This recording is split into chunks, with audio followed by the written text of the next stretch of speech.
Welcome to the Gilliper channel. Today's video, I'll show you how to schedule messages on Slack. Now you can schedule your message and can send them at a later time whenever you want. To do that, what you have to do is just go ahead and open up your Slack software or just go to the browser version of Slack and then just log in. I'm just gonna open this Sticky Leopard workspace for myself and just wait for it to load. You might have to click on use Slack in your browser, then just give it some time to load up the workspace for you. And after it loads up the workspace, you can just go to any channel in which you want to send the scheduled message and then just type the message, hello everyone.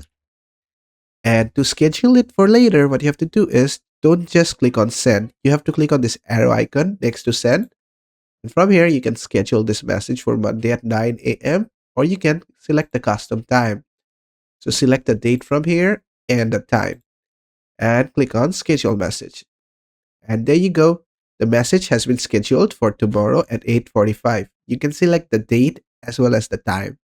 And you can click here to see all the scheduled messages as well. And basically that is it. And that is how to schedule messages on Slack.